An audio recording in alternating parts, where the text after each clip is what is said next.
Hi guys, and welcome back to Mapping with Springheel. This is the third video in our building traps series, but it's not necessary to watch the other two first. I will be going over some ground that was covered in those videos, so if you have seen them, you can just skip over those parts. So another very popular kind of trap in games and movies is the flame jet trap, and this is where the player does something that triggers a jet of fire that shoots out from the floor or the wall, damaging the player for as long as they're exposed to it. I've already set up the map that I'm going to create this trap in. I plan to have an entire room full of flame jets, but we'll start creating them one at a time. So the first jet we're going to create is one that comes from under the floor. So I've already cut a hole out of the floor there. One thing to consider before cutting it out is choosing a texture that has square tiles. That makes it much easier to cut out something that looks like it fits in the textured space. The best method for cutting out a hole in the floor is the same one we used to create the pressure plate in episode 1. Then you want to use the clipper tool to cut a segment of your floor that will become the pressure plate. So you need to play around a little bit to make sure that the cuts line up with the blocks in the texture. This can take some trial and error.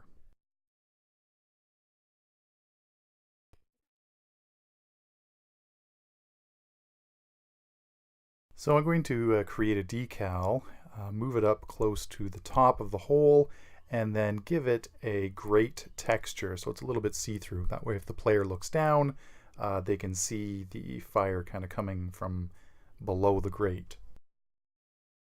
The next thing we'll do is create a new entity and make it a funk emitter. And we're going to put that underneath the grate and make sure that the arrow is pointing up. Then we're going to click on the model property of the funk emitter and click choose particle. Now I'm going to include the particle that I made specifically for this trap. You don't have to use that one. You can choose any of the fire ones that you think is appropriate. Particles are just for the visual effect. They don't actually damage the player. For that we have to add an extra step. We're going to draw a brush that is approximately the same size as the fire. Now if you don't know the size of the flame particle you've chosen, you may have to load up the map, test it out a few times to get the approximate size. Since I know the particle pretty well, I'm going to draw out a brush that's pretty close to the size of that. I'm going to texture it with something that's see-through so that I can make sure it's the right size, and I'll use a web decal for this. So checking it out in game, I can see that the brush does match the size of the fire pretty well. Alright, so we're now going to texture that brush with just a no draw texture. We don't need to see it anymore. And then we're going to add both a speaker and a light to the location of the flame jet. This is still entirely for aesthetics. We just want to create something that looks and sounds good when you see it in game.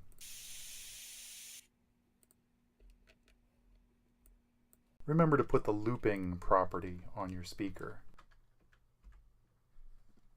I'm going to skip over a lot of the little adjustments I made. You can see the final values by downloading the prefab that is linked in the comments below. This is how mine looks in game now. Now once you have the effect looking and sounding the way you want it, it's time to make it cause damage, and that's what that brush is for. We're going to select that brush, right-click to create entity, and then we're going to go to movers and turn it into a translating door. Now, since the fire comes from under the floor, we want this brush to come up from under the floor as well, and then go back there when the trap is done. So shout out to Neon Style for pointing me to a really easy technique to figure out which of the translate values to change. If you notice, every entity has a property called origin, and if you just move the door, in this case, up and down, you'll see those values change, so you know exactly which one to adjust and by how much. So moving that brush down under the grate, you can see that it's the third value that changes, and it changes by almost exactly 100. So we're going to change the third number in the translate property, and we're going to change it to 100. We're actually going to leave that brush down below the grate like that, but make sure the origin isn't sticking outside your ceiling brushwork. If it is, you can just take the bottom brush and stretch it out wide enough so that it covers the origin. Otherwise, you'll get a leak when you try to demap. So we're going to turn both the sound open and sound close off by typing no sound into their property fields. And then in order to make this cause damage, we're going to make sure it's selected and then go up to the stim response editor and go to stims. We're going to add a stim and we're going to change it to damage. Then we're going to change two of the properties on the stim. One is to click on radius and make sure the use bounds box is checked. That will make sure that the player has to contact the brush in order to take damage. The other thing is time interval. We're going to set that to 2000, which means that the damage will happen every 2 seconds. Now we don't have to worry about setting a response for this stim because both the player and AI have damage responses set on them by default. So now we can just look into triggering all these things so they all fire together at the same time. So to start with, we're going to create a trigger timer, and we're going to move it out away from the rest of the map so that it doesn't get in the way of things. And then we're going to set the wait time to 10 seconds. We could add a random factor to this, but I want the player to be able to judge exactly when the trap is going to fire so they can plan their route. So that means that this trigger will fire every 10 seconds. So now we're going to take that trigger and we're going to give it 4 targets. We're going to target the light, the sound, the funk emitter, and the damage stim. So now when the trigger fires, it will turn all of those things on together. And then 10 seconds later, when it fires again, it'll turn them all off. Now, since we don't want any of those things to fire until the player triggers them, we've got to make sure that they're all set to be off. Now, one thing that's a little inconvenient is that all of these things use different syntax to be turned off at map start. Sometimes it's start off, sometimes it's wait for trigger. So you may actually have to go look up what the proper property is. I had to. So we're ready to go test this in game now, but we've got to do one more thing. The trigger timer is not running by default. It waits to be triggered by something else. You can change that if you want, but we're just going to add in a lever entity here that we can use for testing. So I'm going to put a lever in and then just give it the target of that trigger so that we can turn it on and off and test.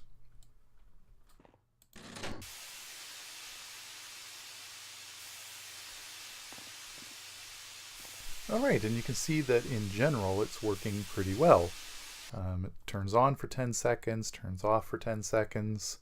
There's a few visual things I might tinker with, like I think maybe I'd like to experiment attaching the light to the sliding brush so that the light moves up and down along with the flame.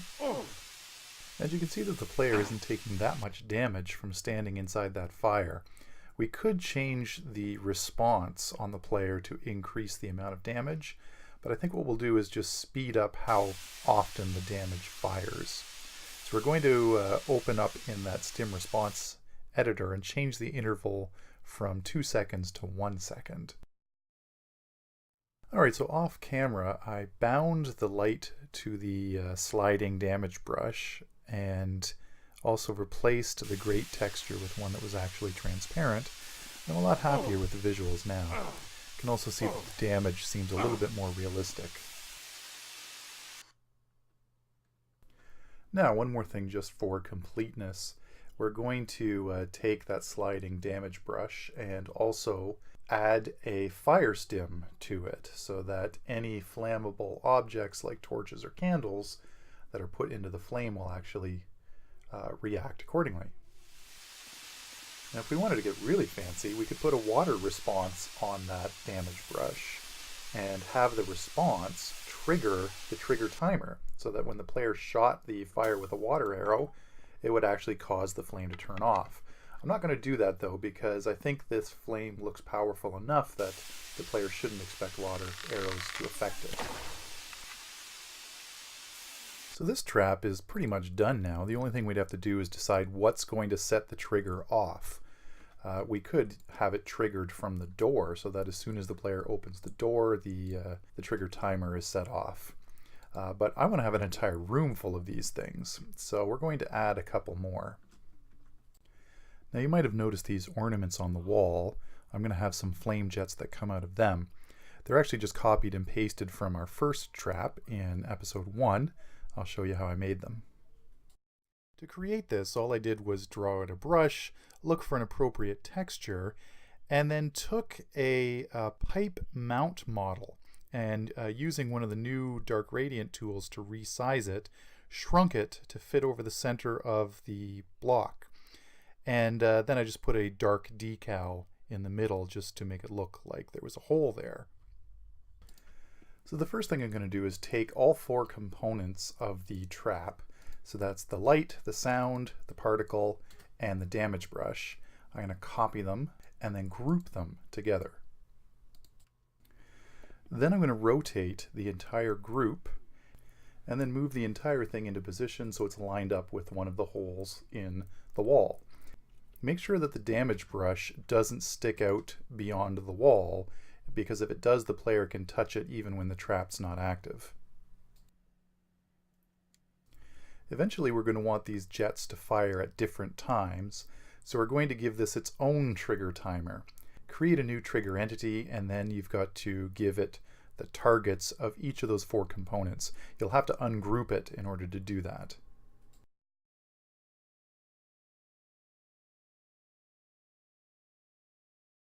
For testing purposes, we will target that lever to that trigger timer as well so we can turn it on and off and see if it works. Now, unfortunately, the translate values are still set to go up and down. They don't change when you rotate that damage brush. So we're going to have to change it manually, and we'll use the same system we did before. We'll look at the current origin values, we'll move it to where we want it to be, and then we'll compare the two. And again, it's pretty close to 100. It's not exactly, but just to make it easy, I'm going to use the same value of 100, but this time it's on the second number, not the third. If you noticed, I also put the web texture back on that brush, just so that when we test it in game, I can make sure it comes out far enough. And I think maybe it sticks out a couple units too far, so I'll adjust it a bit, but that's basically the procedure. I'm going to do this a few more times and add a few more jets, and then we'll pick up from there. It's actually really easy to do. Just select the trigger timer, the 4 components, and then clone them and move them over to the next hole in the wall. You don't even have to change the translation value if it's on the same side of the wall. And if you copy and rotate it for the other side of the wall, all you do is put a minus sign in front of the translation value. So I was able to copy and repeat this 4 times in about 2 minutes. Also, don't forget to take the web texture off of the damage brush. Now, if you don't mind all of the jets firing at once, you could just leave it like that. But I'll show you what to do if you want to stagger the pattern in which the jets fire. We're going to use trigger relays to stagger when the jets begin firing. I'm going to create 4, and I'll leave 1 jet just firing on the default pattern.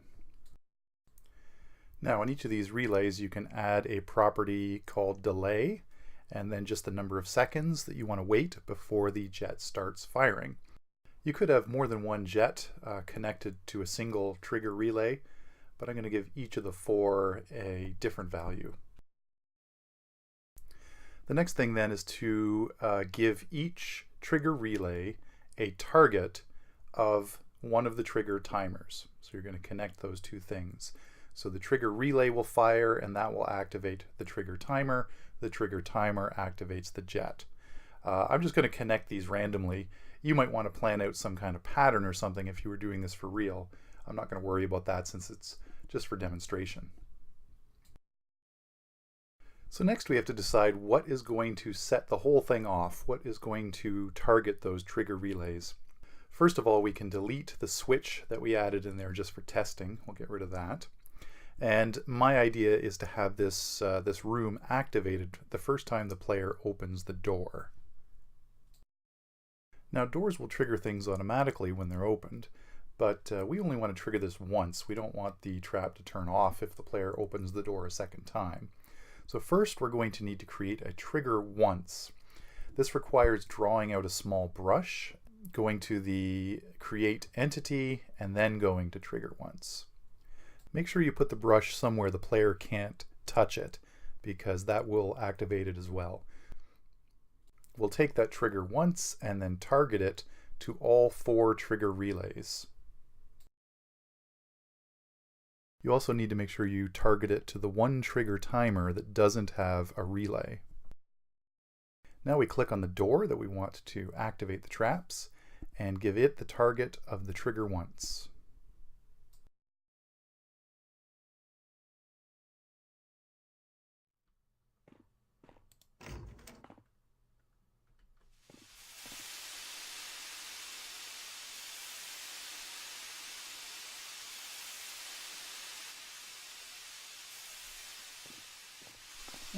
As you can see, the jets are now staggered, and you can set this up to create an interesting puzzle for the player. Now if you want the traps to just keep firing, then you could just leave it like this, but I am going to show you how to give the player an opportunity to turn them off. So if you want to allow the player to disable the trap before it's even activated, that's pretty easy. All you need to do is add a func remove and then give it the target of the trigger once. And so whenever that func remove is triggered, it'll remove the trigger once, so that even when the player opens the door, there's no way for that door to set the trap off. So it's effectively disabled. Just to demonstrate how this works, we're going to use a simple lever entity to trigger that func remove. For your map, you could set up something more appropriate. Now allowing the player to disable the trap once it's activated is actually a little more complicated. You might think you could just turn off the trigger timer, but what would happen if the jets are already on and you remove the trigger timer or turn it off, those jets will just stay on because they'll never get another trigger to turn off. So what we have to do instead is from the same func remove, we're going to give it targets for each of the 4 components of the jet. That means the light, the sound, the particle effect, and the damage brush. And also we're going to give it a target for the trigger timer. This is a little finicky to do, so I'm only going to show you an example of doing it for one of the jets. Also, something to keep in mind is that when this is triggered, these things will remove instantly. So the light and the particle effect will instantly blink out of existence. It won't turn off or fade out nicely. So you may want to put this in a place where the player can't actually see the particles at the moment they trigger it. Well, this one went a little long, but I think it basically covers everything that you might want to do with this kind of trap. I should mention one other limitation to this kind of trap. And that's that because we have these brushes, these damage brushes, only firing every second, it's possible if the player is fast for them to run through the brush and get through it in between firings, which is not ideal. You can play around with both increasing the radius and shortening the interval between firings to fix this issue if it's a problem. One other thing to be aware of is, although this trap will damage AI, the AI are not especially smart about dealing with it. They'll happily stand there in the flame taking damage without even stepping to the side. I think this is the case in most games, but it's something to be aware of. So I think that pretty much covers the flame jet trap. If you have any questions, feel free to post below and I'll answer as best I can. I'll also include a prefab to both a single jet and to the entire setup here in this room so that you can take a look at it, and even if you don't want to use the whole thing, you can learn from looking at the values that I've set. As always, I hope this has been useful, and this is Springheel wishing you happy mapping.